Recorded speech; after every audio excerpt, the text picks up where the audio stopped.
Hello and welcome to another Parry's Pickups. I know it's been a while since the last one, but I've been accumulating a few things.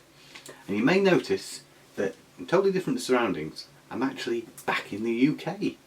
I'm at my parents' place, and this is where all my eBay stuff gets delivered to while I am away in Denmark. So, this will be the first of a series of videos I'm going to do while I'm back here in the UK. And I'm going to cover sort of one portion of what I've been collecting at a time. And today it's going to be PlayStation 1 games. There'll be some more PlayStation 1 games to come, but they'll be of a specific genre. But for now, this is an assorted, eclectic mix of a few PS1 games I've been familiarising myself with this morning. First of all, I'll start off with the first game I played today. I was quite excited about this one. That was, and still is, Speed Freaks. Okay, so Speed Freaks is a karting game. At one point, it was pretty much a PlayStation's equivalent to Mario Kart.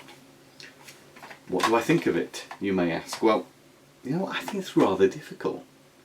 Actually, it's not a game where you can just stick it in and play straight away and become a professional. And that way, it's not as accessible as Mario Kart, I wouldn't say, personally.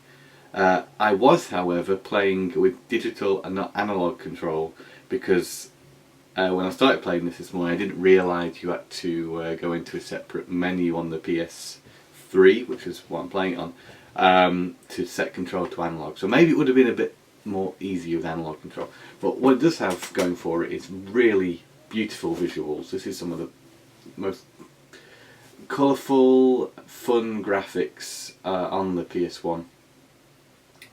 It's not like, must have been a later game as it's got analog control, but it's really doing a great job of the using hardware.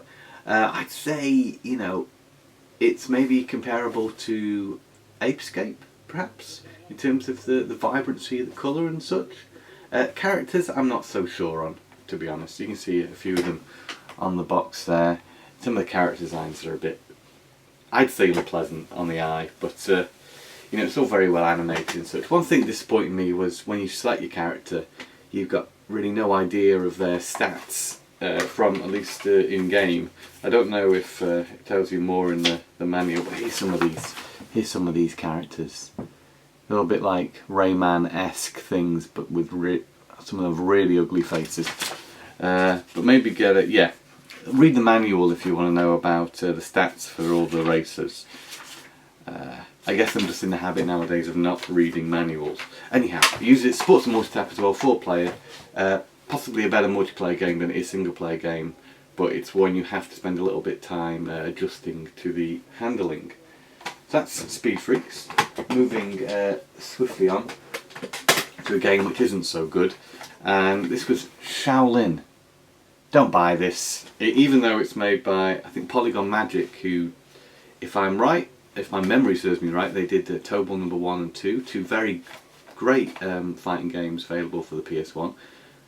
Tobal 2 was only released in Japan, but you can pick up Tobal 1, and I recommend it over this thing because I was really disappointed to go into the main game to find it was an overhead RPG-like setup. And for one, I'm not really a fan of RPGs. If they're done well, okay, fine. This one, no. No, not good at all. Horrible camera angle. I wander around talking to people. I couldn't skip through the talking very fast. Maybe there's an option missed on the main menu to let you get stuck into the fighting, but the problem is the fighting's not very good either.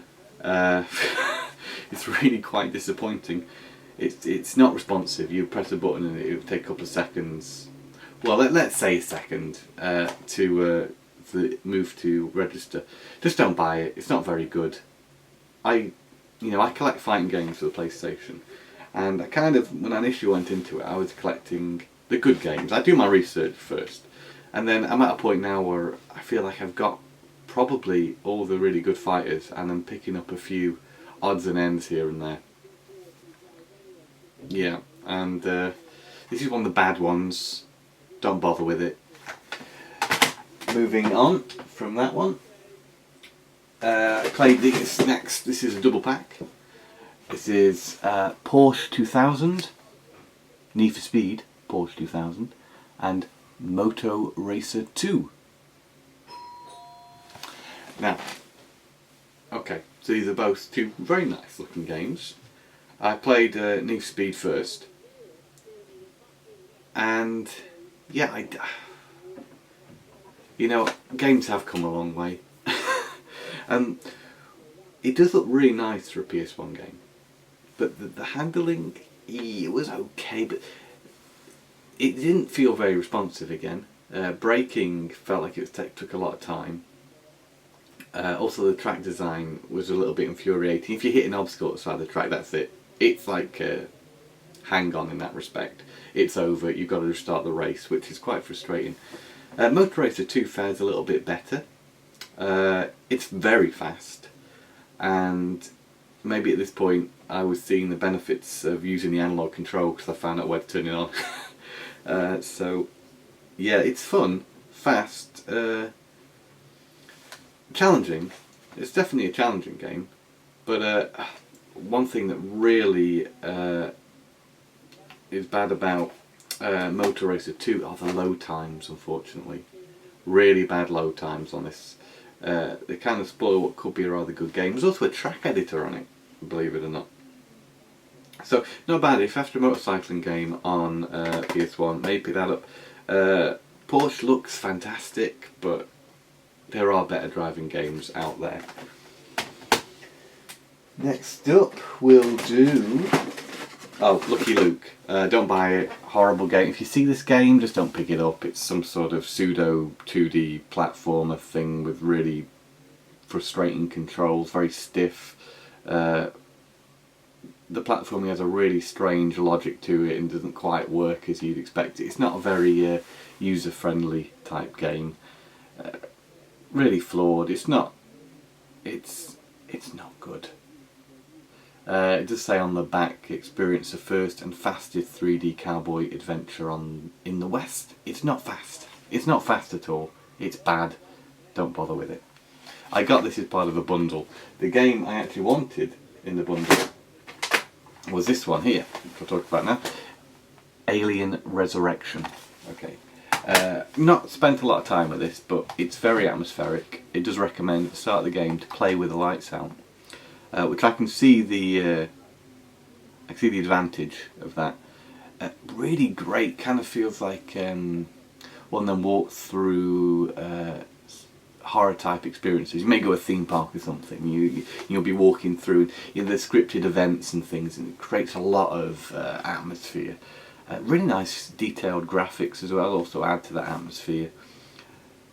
I'm not getting into the actual shooting yet, so I can't. Sorry, got a phone call. Alien Resurrection. It looks promising, I'd say.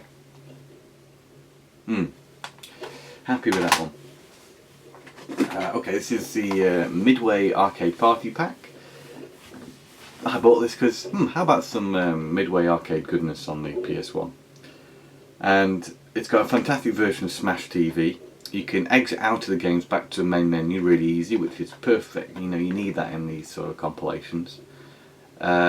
Rampage felt a bit stiff. I don't know if that's just the age of the game. I've played Rampage before, but I couldn't remember playing it, so maybe I played a different version than the arcade one.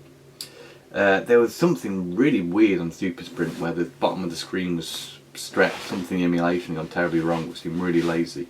I haven't played the other games on there. You've got Tubin, you've got 720 and Clax, but to be honest, it was worth it just for Smash TV. Fantastic conversion, very playable, great with the analog twin sticks on the PS1. So, yeah, not so bad. Saw that one. Terracon. Now this is great. Unique concept of an alien going to a planet and colonising it, basically. Really fun. Very unique. Problem is, I got to the end of the training mission. I needed to do one more task which required some energy, and I'd collected some energy previously. You use energy to fire your gun. I need to fire my gun at something. I didn't have enough energy, and I looked all around the giant map and I could not find any more energy, so I couldn't finish the training mission. I even started shooting birds to see if they'd give me any energy, but no, they didn't. So a beautiful looking game, controls pretty well, a little bit You know, something about analog control on PlayStation games which doesn't always feel very tight. You've got that dead zone in the analog stick, which makes movement feel very drastic when you push in one direction or the other. But pretty good for the most part. The controller is really good graphics, really great concept. Well worth trying out. It's nothing quite like Terracon. So if you like that sound of that, give that a go. Got to play a bit of this game now. Excuse the horrible case. It got a bit battered at some point. And it was a hair. But one. Not talking about Terracon anymore. One is pretty cool. It's a sort of a third-person action game. Very exciting. Lots of stuff exploding. Lots of things shooting at you. Addictively challenging. The beginning of the game is like feels like sort of an endless runner. You're trying to escape from these, I think from a prison or something, and these people are firing missiles that he's trying to stop you from escaping. The bridge underneath is collapsing. It's very much sort of like memorising the level so you know when to jump. So the control's very smooth as well. I think it opens up after that initial stage, and then it's more of a full-on shooter, meant to be very difficult, but really cool. I think this is a very polished game. It's very challenging, but really good looking, controls well. Quite spectacular too. So that's one, which is one man, one solution, one state of mind for the PS1. Funny that, isn't it? Okay, this is a game, maybe my pick of the bunch. A game definitely I played the most this morning, and that's Starwinder. Starwinder Ultimate Space Race. Give it a go. It's an earlier PS1 game, but it's first-person racing game. Set in space. First of all, you know, a good sense of humour goes a long way, and this has some really funny cutscenes that introduce all the different alien races that you're up against. It's got some really nice 3D graphics, really sharp, really quite impressive, and you kind of race down tunnels in space. These are like I think they're called something like track. Oh, I said track sounds a little bit generic, but they're space rails. Yes, space rails in space, and that's a lot of fun. You know, you have to stay on the rail, don't fall off the rail. Those are obstacles along the rail to stop you from progressing. It starts off rather easy. You just have to get through the rail and avoid the obstacles, and then you have one opponent you have to race against, and then you have 3 other opponents, and you can fire a weapon to destroy obstacles or fire at your opponents. It's quite fast. It's got an interesting sort of tilt mechanic, because as you race, your craft can kind of turn in a way where you don't feel you have control over it, so you can revert the craft back to its neutral position using the L1 and R1 buttons. It's pretty standard. It's pretty easy to get to grips with, and presented very well with a great sense of humour and good challenge. I'd say so far, you know, it was a good learning curve. Actually, it didn't feel too steep. I felt like it rewarded me. Which was great. You know, it's nothing worse than you get a game and it's just incredibly punishing, and you just feel you just get put off it. No, this is a progressive difficulty level that works really well. Recommend this one highly if you see this about. This is Starwinder Ultimate Space Race. Okay. Lastly, Cool Borders, the first one. This came as part of the bundle of PS1 games I bought. I mean, there's much better snowboarding games out there. Try Cool Borders 2. Yeah, this one really hasn't aged very well at all. Unless you're going for a complete Cool Borders collection, I don't recommend picking this one up at all. Better left forgotten. But that's it. That's it for this episode. There'll be more coming soon. But that's just a little look at some PS1 games that I've picked up on eBay over the last 3 months. Yeah, join us next time where we'll talk about something else. Game on, and bye for now.